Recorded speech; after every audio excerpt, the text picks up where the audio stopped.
Well, thanks, Tom. Let's look at one of the big winners from 2022, and that is AMD.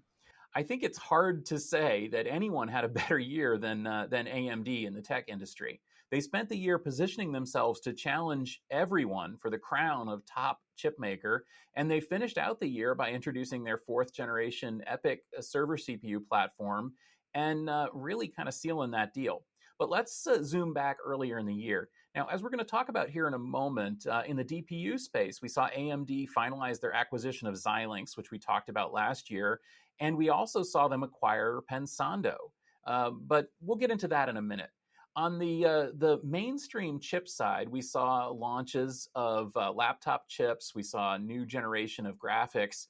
One of the big stories back in May was that AMD is going to be using TSMC's 3 nanometer chips for their Zen 5 CPUs.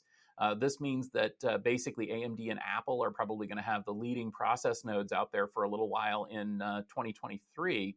And that's big news for the company. But of course, bigger news came with their roadmap release in June when we heard about Zen 4 and Zen 5 and Ryzen and all these other things, and kind of seeing how this whole puzzle is put together over there at AMD.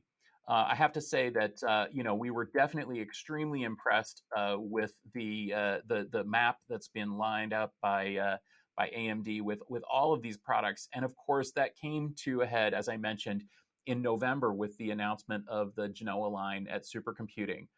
These are the next generation chips. One of the big things that we see in them is another topic we're going to talk about here on the rundown, CXL.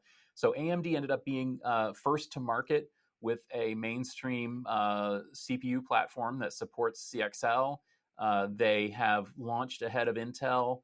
They've launched with PCIe 5, with DDR5, with lots of cores. I mean, honestly, it's a tremendous announcement, and AMD deserves a big pat on the back for everything they've managed to achieve here in 2022. And we really look forward to seeing where they go next in 2023.